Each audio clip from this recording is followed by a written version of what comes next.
예, 안녕하십니까. 채권 분석을 맡은 이석형 강사입니다.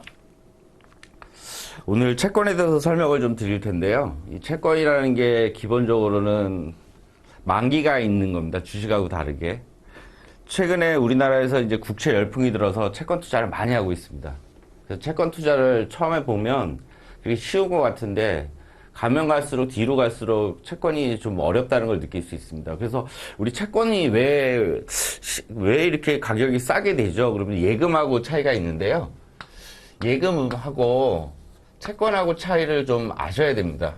그 이유는 뭐냐면 예금은 만약에 여기서 우리가 100만 원을 투자하면 1년 뒤에 만약에 10%다. 그러면 110을 주잖아요.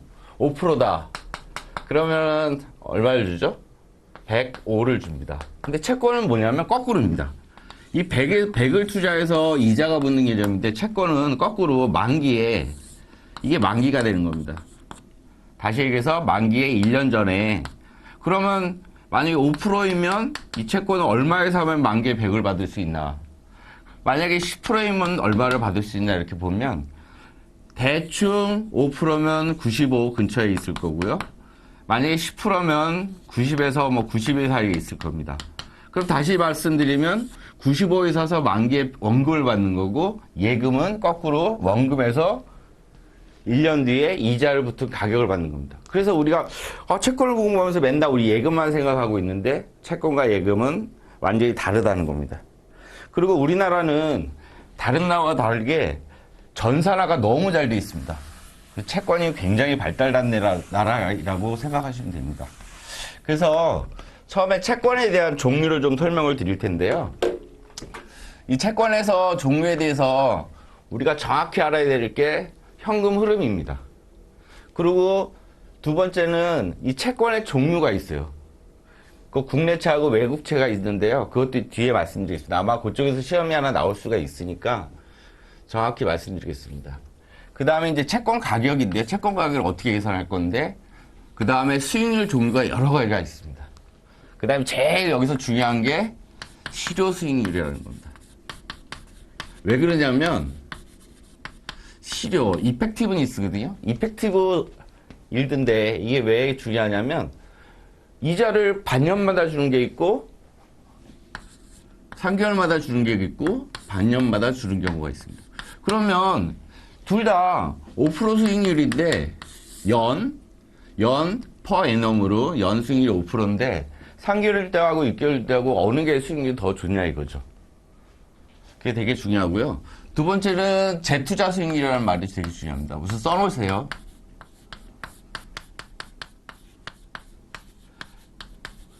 이 재투자 수익률이라는 개념은 뭐냐면 중간에 이자를 받잖아요. 그럼 이자를 받으면 그거를 얼마에 투자를 할 수 있어야 되느냐. 그게 되게 중요한 겁니다. 만약에 내가 10%에 이 채권을 투자했는데 10을 이자를 받았을 때 그거를 10%에 다시 만기까지 투자해야 되는 거거든요. 실제 수익률은, 우리가 보는 수익률은. 근데 실제로는 현금으로는 그때 가서 10%일 가능성은 거의 없습니다. 그 다음에 또 중요한 게 가격의 변동성입니다. 이게 굉장히 중요한 내용인데 가격의 변동성은 뭐냐면 금리가 계속 변하잖아요. 우리가 제가 이제 쓸 때 수익률, 금리, 뭐 이런 얘기를 많이 할 겁니다. 뭐 수익률도 만기 수익률, 뭐 유통 수익률, 시장 수익률, 이거 다 똑같은 말입니다. 우선 적어 놓으세요. 금리하면 수익률을 얘기하는 거고요. 이자율을 얘기하는 거예요. 그러니까 이런 등록으로 많이 쓰는 거예요. 다 일듭니다. 그러니까 이 개념을 정확히 알고 계셔야 됩니다. 이자율도 금리고 수익률도 만기 수익률, 유통 수익률, 시장 수익률 천차만별하고 쓰는데 다 똑같아요. 유통 뭐 시장에서 유통되고 다시 해서 수익률도 만기 수익률인데 만기 수익률이 뭐지? 아, 만기까지 가져갔을 때의 수익률이구나. 그걸 우리는 유통 수익률, 시장 수익률로 씁니다. 아, 그러면 유통 수익률, 시장 수익률은 다시 말하면 만기까지 다 가져가는구나 생각하시면 됩니다. 이 개념이 상당히 중요한 얘기고요. 아까 얘기했듯이 예금과 달리 채권은 만기에 원금을 받는 겁니다. 예금은 원금을 투자해서 이자를 갖는 겁니다. 그래서 모든 투자자들이 굉장히 혼돈이 있더라고요. 그래서 채권을 공부하시는 분들이 제일 혼돈되는 게, 우리 예금을 투자하면 이자를 붙는데 왜 채권은 이상하다라는 생각을 많이 하거든요. 그걸 지금부터 좀 설명을 좀 드리겠습니다. 자, 그리고 그 다음에 자산 유동화라고 있는데요. 유동화라는 말은 이게 뭐냐면 유가증권이잖아요. securitization. 시큐리티가 증권이잖아요. 이거를 유동화한다. 어떤 자산들을 증권화한다는 것을 우리가 유동화라고 얘기합니다. 다시 얘기하면 우리가 주식만 증권이 아니라 어떤 뭐라 그럴까요? 대출, 그렇죠? 여기 나오는 게 이제 대출인데요. 대출을 주식화하는 거, 그거를 시큐리타이제이션이라고 그럽니다. 그걸 정확히 한국말로 유동화라는 얘기를 씁니다. 요 정도 우리 기본 개념을 알고 시작하는 게 제일 중요한 것 같습니다. 자, 됐고요. 뭐 전략은 뒤에 가서 보시면 되고요. 자, 시작을 해보겠습니다. 총 6문제가 나오는데요. 처음에 채권 종류, 복리 단위 할인 2표, 그 다음 원화 외화. 요거는 정확히 이해를 되셔야 됩니다. 그 다음에 두 번째 말킬 정리. 이건 별표 쳐놓고 여기서 한 문제, 두 문제 나올 수 있습니다. 듀레이션과 볼록성. 여기서 하면 두 문제 나올 것 같고요. 한 문제 정도 나오겠죠.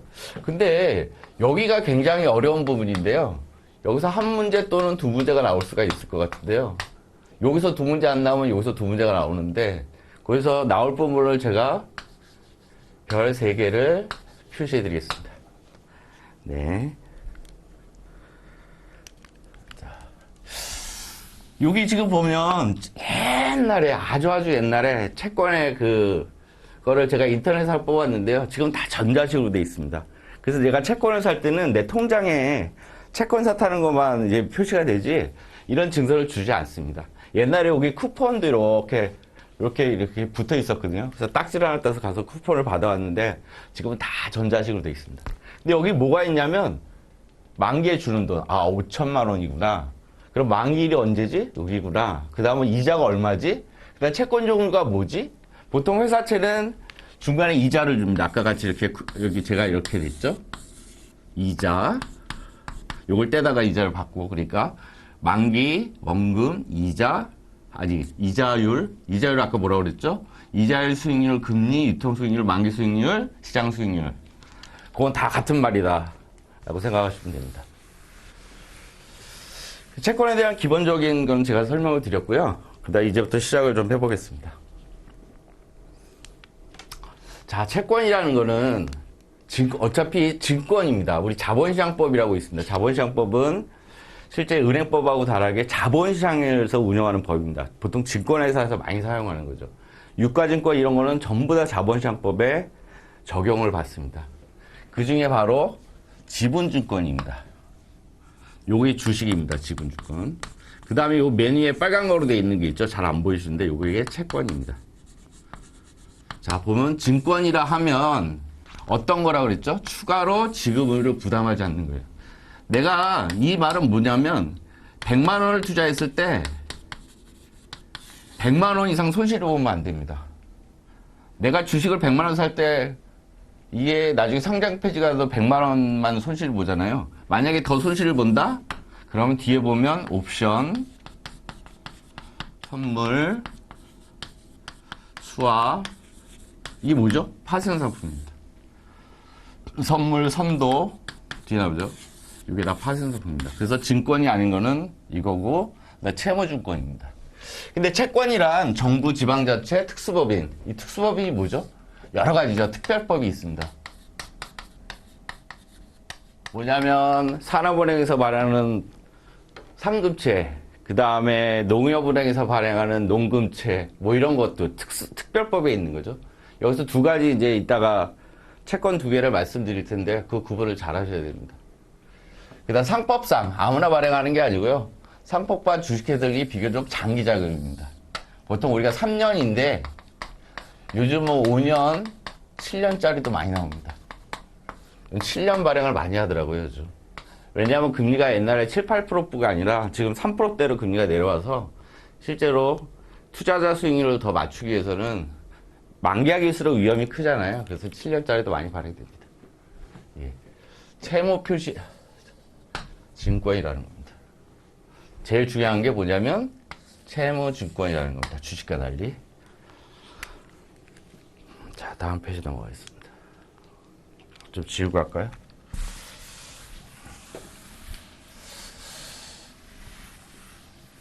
자, 여기서 우리가 알아야 될 거는 아까 채무증권이란 말을 썼잖아요. 어차피 소비대차죠. 누구와 누가 돈을 빌리는 그런 거래입니다. 근데 이거는 우리가 국채, 그 다음에 공사채, 그 다음에 회사채, 금융채, 뭐 특별배분 채권, 뭐 이런 걸로 나눌 수가 있습니다. 그 다음에 그 장단기에 따라서 우리가 CD, CP가 있는데요. 이 책에 대해서는 그렇게 많이 설명을 안 했는데 뒤에 좀 설명을 드리겠습니다. 예. 요거 CD고 CP인데 단기 1년 미만. 보통 1년 미만 채권은 단기 확정부 이자죠. 확정이라는 건 뭐냐면 만기가 정해져 있다는 겁니다. 이자가 정해져 있다는 겁니다. 예. 그 다음에 넓은 의미의 고정 수익주권이라고 그러는데 픽스드 인컴 시큐리티라고 해서 우리가 일반적으로 정형화된 거 말고 여러 가지 이제 파생된 증권이 있습니다. 만약에 이자를 주지만 이자도 줄 수도 있고 안 줄 수 있는 조건도 많이 할 수 있죠. 그걸 이제 스트럭처드 노트라고 그럽니다. 한번 써보시면 좋겠는데요. 이런 거를 이제 스트럭처드 노트라고 하는데 왜냐면 일반적인 정형화 채권 말고 좀 확장된 채권이죠. 이걸 구조화 채권이라고 그럽니다. 좀 너무 어려운 말을 제가 쓸지도 모르겠지만 요 정도만 이제 아시면 돼요. 더 이상 얘기를 안 하겠습니다. 그래서 어떻게 구조화했냐?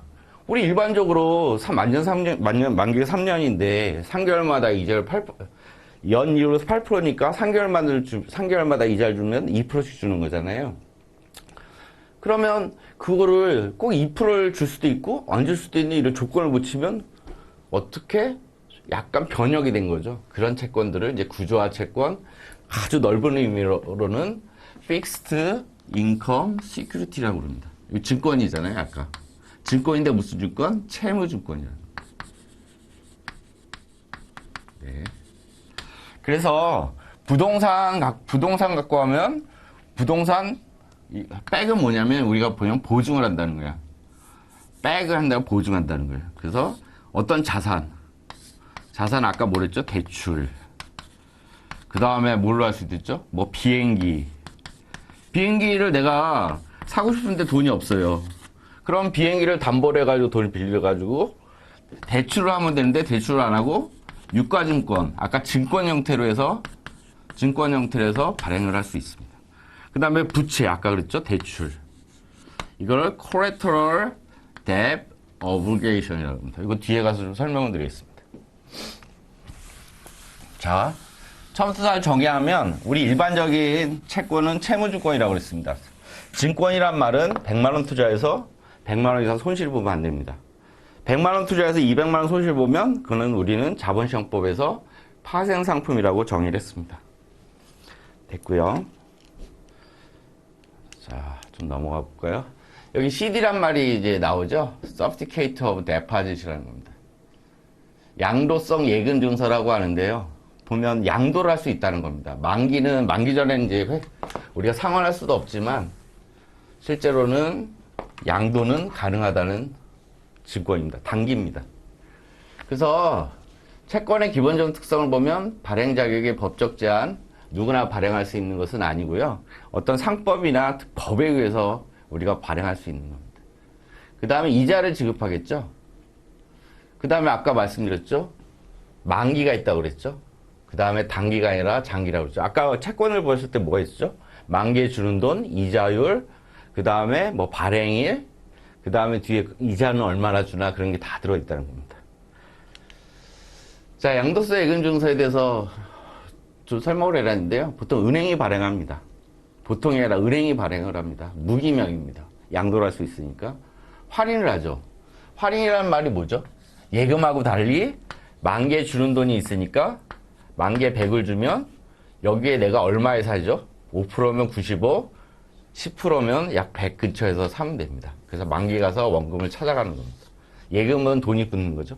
채권과 예금이 이제 이렇게 구분이 됩니다. 그 다음에 우리가 기업어음인데 보통 우리가 상업어음과 달리 융통어음입니다. 융통. 뭐냐면 기업이 단기 자금이 급히 필요할 때 좀 편리하게 발행할 수 있는 겁니다. 그래서 커머셜 페이퍼라고 합니다. 써볼까요? 커머셜 페이퍼라고 합니다. 네. 아까 CD는 아까 보셨죠? Certificate of Deposit이라고. 이건 뭐죠? 전자단기사채에서 이건 뭐냐면 실물이 없이 그냥 전자로 발행하는 겁니다. 단기로. 그래서 숏 본드입니다. 제가 이렇게 설명하는 게 이유냐면 이 책에 이런 단어들이 써있기 때문에 그렇습니다. 없으면 제가 말씀을 안 드리는데 이런 단어가 들어있어서 제가 쓴 겁니다. 그래서 우리가 단기 양도성 예금증서, 기업어음, 전자단기사채, 숏텀 본드, 커머셜 페이퍼, 서티피케이트 오브 데파짓 이 세 개가 단기다 이렇게 생각하시면 됩니다. 자, 그다음 넘어가겠습니다. 기업어음과 전자단기사채인데요. 이거 그냥 보시면 됩니다. 그래서 법이 좀 다르죠. 전자단기사채는 자본시장법이 아니라 전자증권법, 전자적으로만 발행한다는 거죠. 예. 특히 3개월 이내에 짧은 거 전자단기사채는 이 감독원에다 증권신고서를 제출해야 되는데요. 이게 필요가 없다는 겁니다. 이거는 해야 되는데 이거는 필요가 없다는 겁니다. 됐고요. 자, 채권의 장점을 좀 설명드리면 뭐 처음에 수익성이 있어야겠죠. 그 다음에 내가 채권을 사려면 어떻게 해야 돼요? 안정성이 있어야 됩니다. 그 다음에 유동성이 있어야 되는 거죠.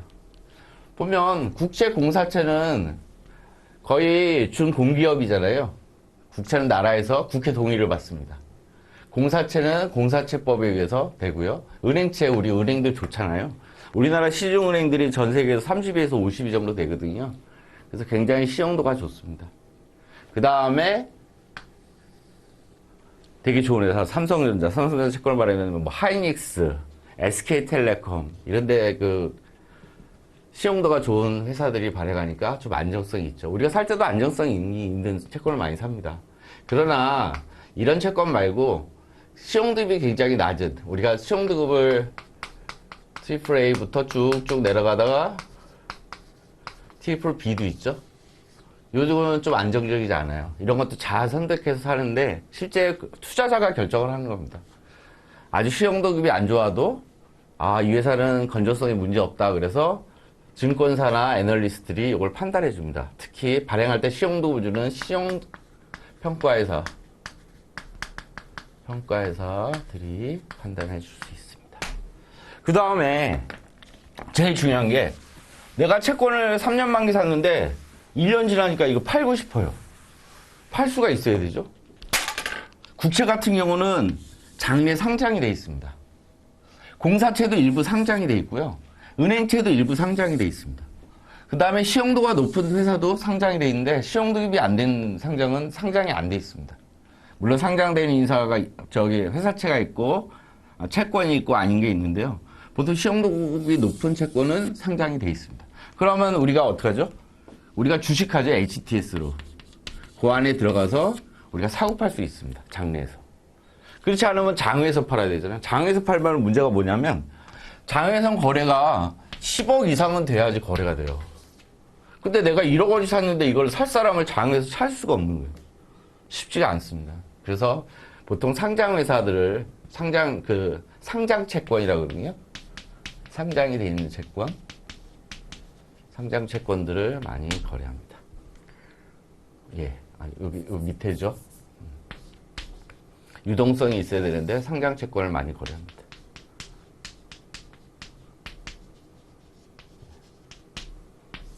네. 그래서 수익성, 안정성, 유동성 있는 채권을 많이 거래하면 우리가 샀다 팔아서 유동성을 확보할 수 있습니다. 증권같이 똑같이 거래가 됩니다. 호가가 이렇게 쭉 나옵니다. 매도 호가가 나오고 매수 효과가 나옵니다. 가격 거래하는 겁니다. 수익률 거래하는 거. 그다음에 채권이 문제가 되는 게 채무 불이행. 그래서 중간에 이자도 못 내고 원금도 못 가는 위험이 있겠죠. 그래서 채무 불이행이 크면 당연히 수익률은 높아져야겠죠. 왜냐하면 시험등급이 낮을 테니까요.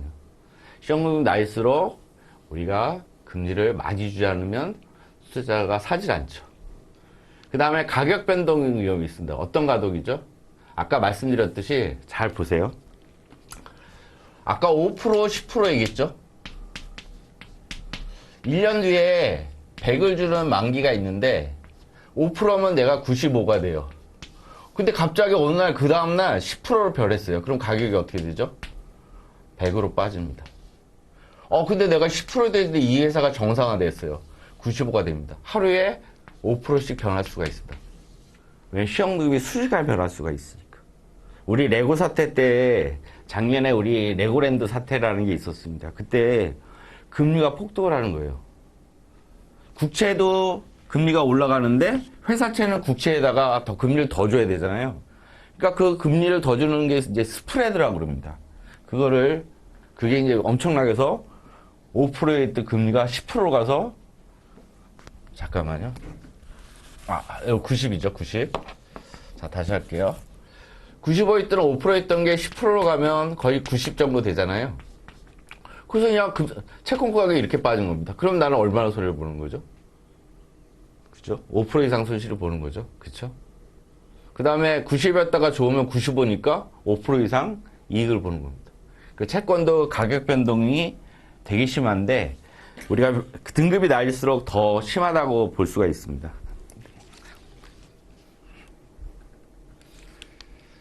자, 인플레이션 위험이 있는데 인플레이션이 높다는 거는 우리가 실물 자산의 수익률이 높다는 겁니다. 인플레이션이 높다면 부동산 같은 게 많이 올라가죠. 그러면 그만큼 수익률이 높다는 거니까 채권도 수익률을 더 줘야 됩니다. 근데 여기 FRA라는 거 있습니다. Float 변동 레이트 노트라고 그러는데 우리 본드 말고 노트라고 그럴 때는 어떻게 보냐면 1년에서 10년 사이에 보통 채권들을 미국에서는 노트라고 그럽니다. 그래서 10년 이상 채권을 우리가 본드라고 그러고 그 밑에는 이제 빌이라고 그러는데 뒤에 아마 다른 과목에 나올 겁니다. 그래서 이제 FRA는 어떻게 되죠? CD나 국공채를 통해서 국채 플러스 알파에 매번 이자가 변동이 되는 겁니다. 시장의 금리가 오르면 그만큼 이자를 더 주고 시장의 금리가 떨어지면 그만큼 금리를 덜 주고 그러니까 CD 금리, 기준금리 같은 게 CD가 높아지면 금리를 더 주고 국채가 높아지면 금리를 더 주고 그렇죠? 근데 환율에 따라서도 되게 다릅니다. 뒤에 이제 4장에서 이제 말씀을 드릴 텐데 이게 뭐냐면 우리나라 환율이 올라가요. 환율이 올라간다는 건 뭐라면 절하가 되는 거예요. 그럼 외국인들이 보시면 우리나라 환율이 절하가 될 것 같으면 어떻게 되죠? 우리나라 채권을 투자를 안 해요. 그럼 어떻게 되죠? 우리나라 채권이 인기가 없다는 거예요. 그러면 금리가 올라가면서 환율을 반영하는 겁니다. 만약에 환율이 실제 외국인들이 5% 생각하고 있는데 환율이 2% 정도 이제 절하가 돼요. 근데 채권이 지금 3%예요. 그러면 어떻게 되죠? 그럼 5%의 금리를 줘야 됩니다. 다시 얘기할게요. 환율이 5%의 내 이상인데 환율이 2% 떨어진다고 생각하면 채권 금리는 채권에서 5%를 줘야 되잖아요. 그러니까 3%에서 이게 5%로 2% 변합니다. 이런 식으로 환율이 변합니다. 뒤에서 다시 4장에서 내가 다시 설명을 드릴게요. 여기 보면 이걸 PCI 정리 한번 써놓으세요. 그 다음에 국제 PCI 정리 이거 써놓으십시오. 그래서 뒤에서 이게 뭔 얘기인지 나중에 한 두 번째 보실 때는 4장에 그 얘기구나 라고 알 수 있으실 겁니다. 자, 중도상환 위험에 대해서 좀 설명을 드리겠습니다. 채권은 일반적으로는 만기까지 이자와 원금을 주는 게 채권입니다. 수의 상환이라는 게 있어요. 근데 여기서 중요한 거는 발행자라는 겁니다. 자, 보세요. 금리가 2%, 3%, 4%가 됐어요. 자, 이럴 때 발행자는 이 채권을 회수할 수 있는 권리를 갖는 채권이 있습니다. 그를 우리가 수의상환 채권이라고 합니다. 콜인데 이 콜은 누가? 발행자가. 이 시험에 잘 나오거든요. 시험 문제가 많아요. 유사 문제가. 그래서 발행자가 만기 전에 어떤 조건, 뭐 3개월에 한 번이 될 수가 있고 매일매일 어떤 기간을 지나서 어떤 기간 동안 행사할 수 있는 권한을 가진 게 우리가 콜옵션인데 그거를 수의상환권이라고 합니다. 그 말은 뭐냐면 채권이 4%일 때는 어떻게 되죠? 1년 뒤에? 1년 뒤에 100을 줄 때 96이 되죠. 그 다음에 만약에 3% 주면 97이 되나요? 그렇죠? 2% 주면 98이 된다고 그러죠. 근데 이 채권이 어떻게 발행이 됐냐면 보통 이자를 4%를 줘요. 이 정도 발행해요. 근데 이 채권 가격이 금리가 쭉 여기서 발행을 했는데 금리가 빠져가지고 채권 가격이 올랐어요. 그러면 이 투자자는 채권을 98에 팔 수 있는데 여기 무슨 조건이 있냐면 97에 콜을 할 수 있는 권리가 있어요. 누가? 발행자가.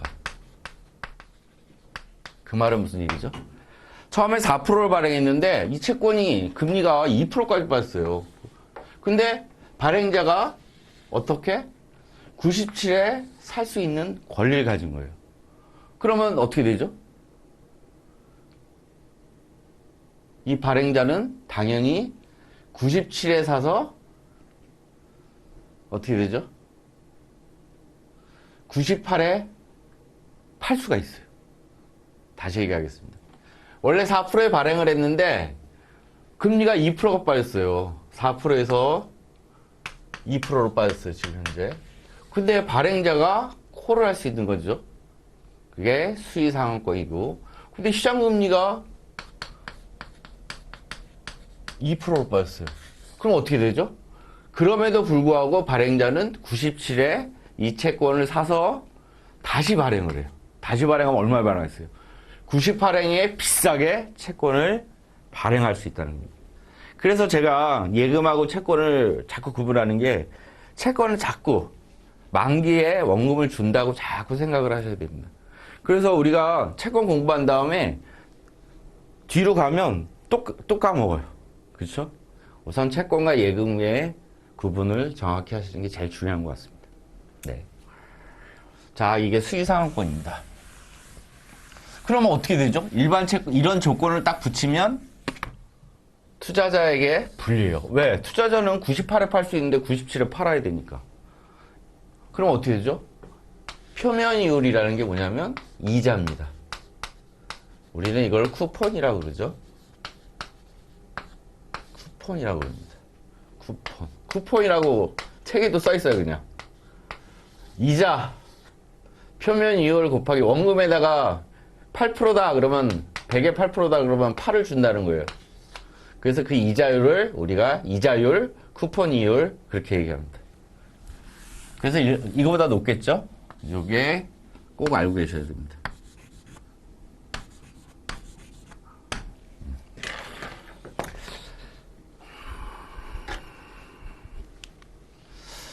자, 주식과 채권 구분을 잠깐만 해보겠습니다. 채권이라는 건 앞에 말씀드렸듯이 채무증권이라고 그랬습니다. 정확히. 우리 대차절표에 보시면 이게 자산이죠. 이게 부채죠. 이거 부채입니다. 그죠? 주식은 자본이고요. 그죠? 이 합해서 전부 다 자산이라고 그러잖아요. 그렇죠? 다시 얘기하겠습니다. 대차 옆에 보면 부채가 있죠. 그 다음에 자본이 있는데 이쪽은 주식이고 이쪽은 채무입니다. 타인 자본입니다. 누가 우선순위가 있죠? 우리 손익계산서 보면 손익계산서에 어떤 얘기가 나오냐면 손익계산서에 딱 보면 돈을 벌어요. 영업이익이 딱 나옵니다. 매출이 있고요. 매출 원가가 있겠죠. 그러면 그 다음에 뭘 하죠? 이자를 먼저 갚습니다. 그 다음에 뭐죠? 순이익이 나오죠. EPS 순이익이 나옵니다.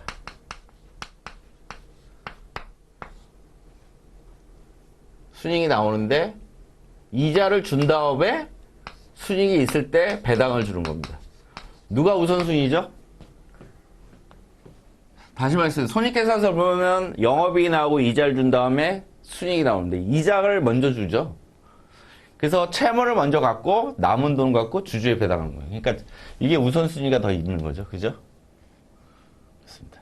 그 다음에 상계 얘기가 여기 나오는데요. 책에. 상계. 까는 겁니다. 결국. 까는 건데 소비대차에서 보면 A하고 B가 있어요. A하고 B가 있는데 얘는 얘한테 100만 원을 빚졌고 얘는 얘한테 200만 원을 빚졌으면 이거를 까서 100만 원만 주면 된다는 겁니다. 근데 주식은 그게 안 된다는 거예요. 예. 소비대차는 다 그렇죠. 서로 돈을 빌렸을 때 나중에 차액만큼 제하고 돈을 돌려주는 거예요. 그 다음에 액면 미달 발행은 당연히 안 되겠죠. 이건 가능하겠죠. 왜냐면 여러 가지 채권들이 있을 테니까. 그 다음에 주식은 만기가 없고 채권은 만기가 있어야 되는 거죠. 무조건 만기가 있어야 됩니다. 근데 최근에 영구채라는 게 발행이 됩니다. 영구채가 발행이 되는데 이것도 어떤 조건이 있습니다. 20년 뒤에 또는 뭐 5년 뒤에 발행자가 사주겠다. 네, 이 조건을 넣는 게 있습니다. 네. 그래서 대부분 주식은 영구채권이고 이건 기한부 채권인데 예외는 있다. 예외가 있다. 자, 그 다음에 이자는 무조건 줘야죠. 이자를 안 주면 어떻게 되죠? 채무 불이행이 되는 거죠. 자, 그 다음에 4대 주체에서 설명드려요. 4대 주체가 뭘까요? 정부, 그 다음에 지방정부, 그 다음에 또 뭐죠? 특별법에 의한 특수법인, 뭐 농협, 은행, 기업은행, 산업은행, 뭐 수출입은행, 이게 다 법에 특별법이 있습니다. 그 다음에 일반 회사와 은행 등 금융기관 이렇게 써놓으면 다 이제 다 된 겁니다. 4개가 있다. 뒤에서 다시 자세히 또 설명을 드리겠습니다.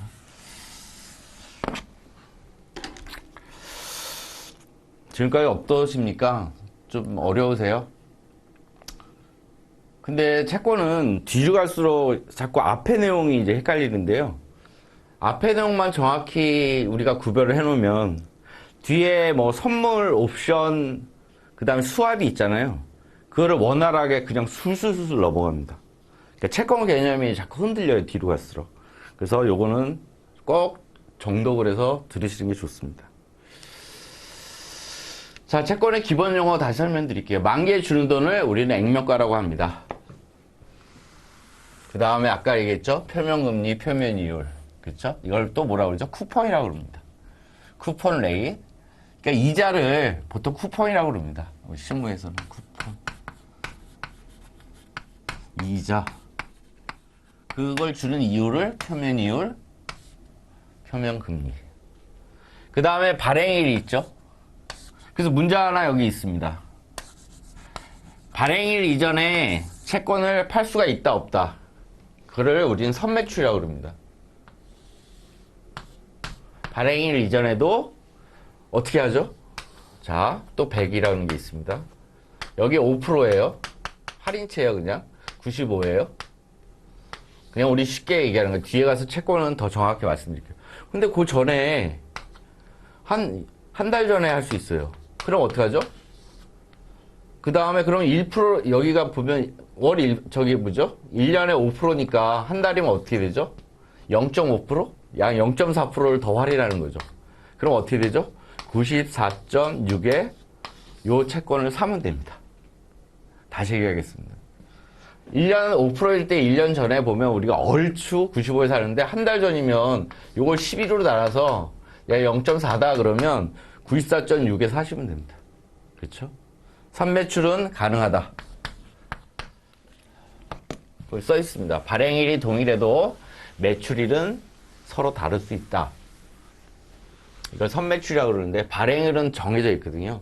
아까 채권 보셨잖아요. 견본을. 그래서 국민채권의 경우 발행일은 월말이지만 초일부터 말일까지 쭉 발행을 합니다. 한 번에 다 못하니까. 근데 발행일은 말일로 돼 있다. 국민주택채권에서 잠깐 설명드리면 우리 자동차나 부동산을 사죠. 자동차, 부동산을 사면 반드시 같이 사야 될 게 이겁니다. 그래서 첨가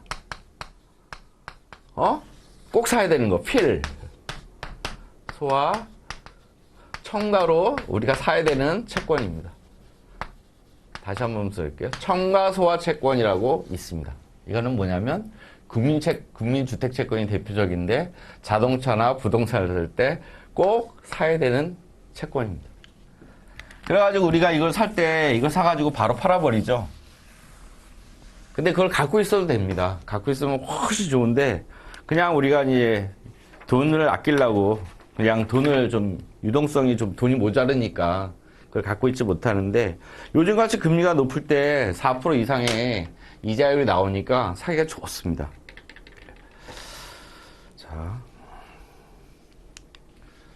자, 그 다음에 잔존기간이라고 나옵니다. 만기가 얼마나 남았냐는 거고요. 그 다음에 경과라는 겁니다. 만기까지 남은 기간이 아니라 발행 이후에 지금 현재 내가 채권 거래를 하려고 그러는데 얼마가 지났냐는 거죠. 네. 이거는 언제부터? 선매출이 아니라 발행일부터. 잔존기간은 얼마나 남았냐 그러니까 만기일까지. 이렇게 우리가 생각해 볼 수 있습니다. 자, 그 다음에 이게 되게 중요한 얘기인데 이 채권이 회사채는 국채하고 달리 이자를 보통 3개월마다 줍니다. 이자를.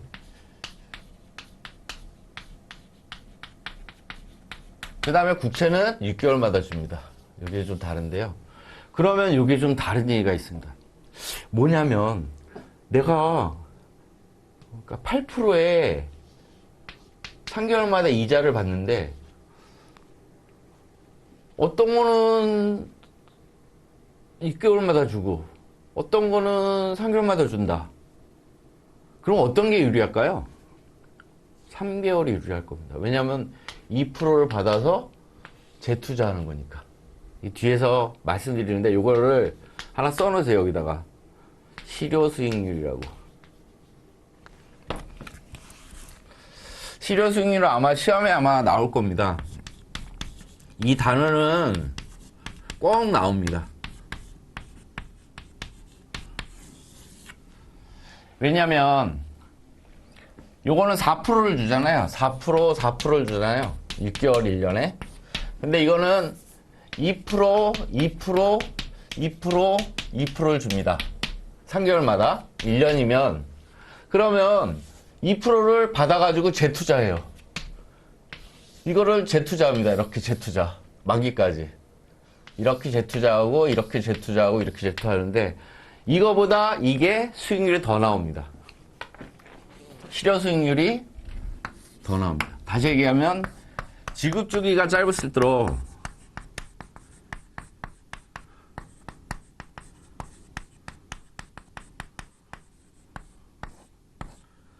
수익률이 좋다.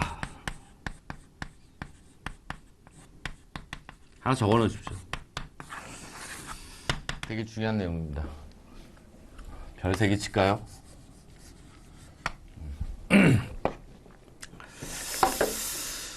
자, 그 다음에 아까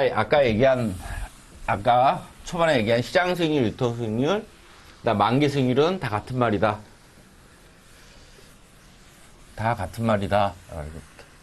만기까지 투자한 수익률입니다.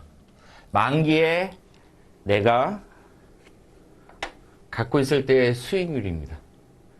근데 중요한 건 뭐냐면 여기 재투자 수익률이라는 게 있습니다. 재투자는 뭐랑 말하는 데 있죠? 다시 왔습니다. 재투자 수익률까지 포함한 수익률입니다. 다시 말하면 이자를 받아서 만기 수익률로 만기까지 투자해야 되는 수익률입니다. 포함 수익률이에요. 이거 시험에 문장이 이렇게 나옵니다. 만기 수익률은 재투자 수익률을 포함한 수익률이다. 이런 식으로 나옵니다. 문구가. 여기다 하나 써놓으세요. 좋습니다. 그 다음에 두 번째 보죠. 아까 이자율이 5% 있을 때 95였잖아요? 그럼 10% 가면 어떡하죠? 얼추 90 정도 되겠죠? 왜? 만기에 100을 받아야 되는데 지금 10%니까 채권 가격이 확 빠집니다. 거꾸로 10%에서 5% 있을 때는 채권 가격이 오르죠. 이 변화물상, 그 등급이 낮을수록 변화물상 하겠죠. 자, 그 다음에 채권에서 만기일까지 발생하는 현금흐름의 현재 가치 합을 채권 가격과 일치하는 거다. 왜냐면 채권 가격을 만기 수익률로 할인했을 때 가격이라는 거죠. 거꾸로 이게 채권 가격이 95면 할인할 수 있는 할인율, 할인하는 수익률을 만기 수익률이라고 그러는데 그 수익률이 얼마냐는 거죠. 그게 시장 수익률, 유통 수익률, 만기 수익률, 그 다음에 재투자 수익률을 포함한 수익률. 시장 수익률, 유통 수익률 다 똑같은 말입니다. 그래서 우리가 채권을 살 때 막 헷갈려요, 막. 그래서 다 같은 얘기다. 자, 좀 넘어가겠습니다. 자, 그러면 만기 수익률이 뭐다? 자, 보세요. 이게 채권이 만기가 2년이에요. 표면이율이 10%고 액면이 100입니다. 그럼 어떻게 되죠? 1년 뒤에 10을 주고 그 다음에 2년 뒤에 10 플러스 원금이 100이고 그 다음에 말씀드렸듯이 이자를 줍니다.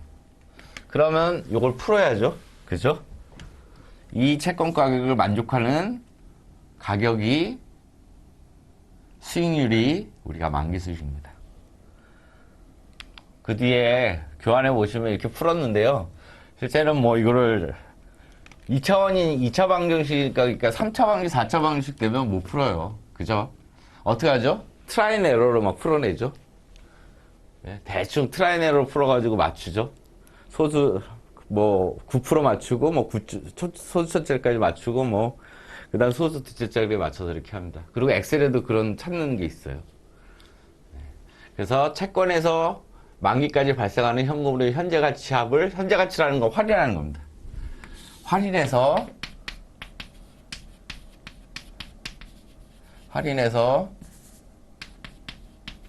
현재 얼마에 현재 가격을 맞추려면 이다.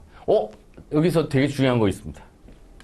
자, 이자를 10%를 줬는데 시장 수익률이 10%예요. 그러니까 항상 원금하고 똑같습니다. 왜? 시간 가치만큼 이자를 계속 주고 있으니까 채권 가격이 변하지 않는 거예요. 그러면 10%보다 더 주면 어떻게 하죠? 100보다 채권이 더 주죠. 왜? 주는 것보다 시장 수익률이 좋아. 왜 내가 지금 100을 시장에서 10을 받아야 되는데 내가 지금 이자를 8%밖에 못 받아. 그럼 훨씬 채권 가격이 가치가 떨어지니까 100보다 떨어질 겁니다. 자, 만기 수익률이 10%에서 20% 가면 어떻게 되죠? 여기서 20% 넣죠. 이전이니까. 그러면 채권 가격이 훨씬 떨어집니다. 다시 말하면 채권 가격은 금리가 높을수록 떨어진다. 자, 그 다음에 여기 별표 3개 치십시오. 별표 3개. 자, 국내채, 외국채라는 게 있습니다. 이거 뭐를 기준이죠? 사람 기준이에요. 발행자 기준입니다. 자, 그 말은 뭐냐면 내국인이 발행하고 원화 표시로 발행하면 국내채, 외국인이 원화로 발행하면 무슨 채? 외국채. 그 다음에 유로채라는 게 있습니다. 국내에서도 달러, 엔, 유로를 표시하는 채권들이 있습니다. 누가? 외국인들이. 그러면 이걸 뭐라고 그러냐면 국제 채권이라고 그럽니다. 자, 국내 채권, 외화 채권 구분은 발행자의 구분에 따라서 우리나라에서 원화로 발행하는 건데요. 근데 외국인들이 발행하는데 원화로도 발행할 수 있고, 그 다음에 원 위에 달러, 유로, 엔으로 발행할 수 있습니다. 이거 유로채라고 그러는데 유럽에서 발행하는 게 아니고요. 유럽이 아니고 국제 결제 기준 결제하는 데가 있어요. 보관하는 데가. 그게 이제 유럽에 있어서 유럽채라는데 거기다 보관을 해야 되거든요. 우리 결제원 있잖아요. 그거 같이 그게 유럽에 있어서 그냥 유로채라는 겁니다.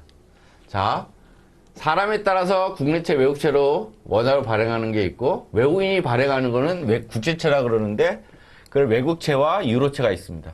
원화로 발행하면 원화채, 그 이외에 발행하면 유로채입니다. 그 다음 페이지 좀 외울 게 있습니다. 김군섬이라는 거 한번 외워보시죠. 시험에는 무조건 나오는 거니까. 자, 보세요. 자, 국제채는 외국인이 발행하는데 뭐죠? 사람이 누구죠? 외국인이에요. 뭘로 발행하죠? 외국인이 우리나라에서 발행하는 거예요. 그러면 사무라이는 뭐죠? 일본에서 발행하는 거예요. 양키는 어쩌죠? 미국에서. 아리랑은 원화. 팬더는 어딜까요? 중국에 있죠? 불독은 어딜까요? 이거 어디지? 영국인가? 일단 그렇겠죠? 근데 우리는 세 개만 외우자고요. 김치, 쇼군, 김선본드. 외국인들이 원화로 발행하지 않고 달러, 원화, 달러, 엔화, USD, 그 다음에 중국 뭐죠? CNY, CNY, 중국어 위안화, 그 다음에 뭐 유로, 이거를 유로채예요. 유럽분들하고 해서 유럽에서 발행하는 게 아니고 유럽에서 클리어 되는 거예요. 다 그래서 유로채에서 3개가 있는데 김치, 쇼군, 김섬이다. 그래서 김군섬이라고 우리 외우시죠, 그냥. 요 3개만 외우면 요 부분은 다 됩니다. 이게 사람들이 공부하다 보니까 뒤로 이거 그냥 지나가 보니까 그냥 바로 잊어먹어요. 아까 뭐라고 했죠? 다시 한번 앞으로 가볼게요. 이거 다시 보시죠. 지금 다 외워야 돼요. 자, 자국 통화로 표시하는 제 국내채, 외국채가 있는데 이거는 사람 기준이에요. 그 다음에 외국채, 국제채가 있는데 외국채, 유로채가 있는데 이거는 국제채라 그랬는데 유로채는 유로클리어가 아니라 유럽에 있는 클리어하우스에서 결제가 되는 거예요. 그냥 거기다 보관하고.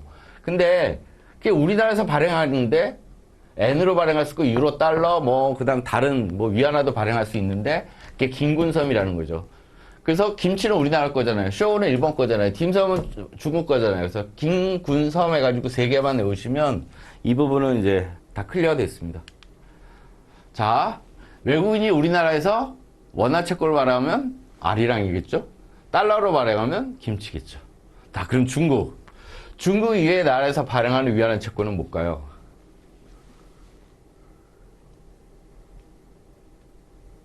다른 나라 통화잖아요. 그러니까 딤섬입니다. 그 나라에서 그 나라로 통화가 아니라 다른 통화로 하면 다 유로본드. 그럼 그게 3개가 있는데 그게 뭐냐면 김군섬입니다. 자, 넘어가겠습니다. 여기서도 외울 게 있는데 요거 두 개 치죠. 지역개발 공채, 도시철도 공채. 이 두 개만 외우면 됩니다. 요거는 특별법에서 하는 게 아니고 지방채라는 겁니다. 지방자치제가 발행하는 채권입니다. 그래서 지역개발채, 도시철도면 이 특수채인가 보다. 뭐 철도청에서 뭐 근데 그게 아니라는 거죠. 요거만 외우시죠. 그 다음에 국고채는 뭐가 있냐면 국채가 뭐 있냐면 국채 있어요. 우리가 아는 것. 트레저리 본드. 트레저리가 이제 정부잖아요. 정부에서 말하는 트레저리 본드. 그 다음에 재정증권, 외평. 그 다음에 국민주택 채권이 별표 2개. 요게 국채다. 4개다. 아까 이제 청가채라는 거. 그거만 이해하면 되고요. 이 채권 구별은 여기 나오면 이게 막 헷갈려서 잘 틀리는데요.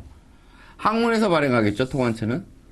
금융특채, 아까 상금채, 농금채, 뭐, 상금채, 기업원에서 발행하는 거 뭐 그런 거 있죠. 특별법. 특별한 법률에서 발행하는데, 요거는 뭐 쉽죠. 그렇죠? 근데 어떻게 해야 되냐면, 요거 2개하고 요거 4개만 있으면 나머지는 구분이 되게 쉽습니다. 자, 요거만, 그거 한 번만 더 볼까요? 잠깐만요. 자, 회사채와 은행채가 있는데, 금융회사가 발행하는 게 있는데, 은행채가 있고요. 여전채라고 얘기합니다. 여전채는 뭐냐면, 이것도 이제 책에 있는 건데, 은행 말고는 뭐가 있을까요? 증권 말고. 뭐, 카드회사. 그 다음에 카드회사. 그 다음에 캐피탈회사. 뭐, 대부회사. 뭐 그런 거. 이런 걸 여전채라고 그럽니다. 요 중간에 있는 게 뭐죠? 증권회사가 발행하는 거. 증권채. 증권회사가 발행하면 증권채죠. 은행채, 증권채, 여전채인데 여전채는 카드회사, 활부회사. 너무 많은 단어가 나오는데 제가 말하면 국고채 4개다. 국채, 재정증권, 외평증권, 청가채권, 국민주택채권 4개가 있다. 이거 일시적으로 이제 돈이 잠깐 필요할 때 쓰는 거죠. 재정증권도 마찬가지고 잘 발행은 안 됩니다. 근데 국고채하고 국민주택채권은 엄청나게 발행이 되죠. 우리나라가 채권 시장이 너무 많이 발달돼 있어서 전자식으로도 막 사기도 편하고 팔기도 편해요. 그래서 국채가 엄청나게 발달된 나라가 우리나라다. 아시아에서 제일 발전돼 있다. 라고 생각하시면 됩니다. 우리는 뭐 일본이나 뭐 중국이나 이렇게 발달됐다고 그러는데 중국은 대부분 저 은행 가서 돈을 빌립니다. 일본도 많지만 우리나라가 훨씬 전사라가 제일 잘 돼 있다. 그리고 2개 지역개발 그냥 지도 할까요? 지도. 지역개발, 도시철도. 요거 2개만 외우자. 그 다음 국채는 4개가 있다. 그 다음에 여전채는 증권 말고, 카드회사, 할부금회사 이런 걸 여전채라 그런다. 예.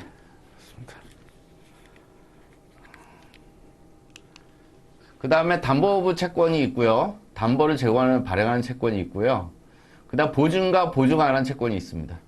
근데 무보증 채권을 발행할 때는 2개의 시용평가회사에다가 시용등급을 받아야 됩니다. 시용등급을.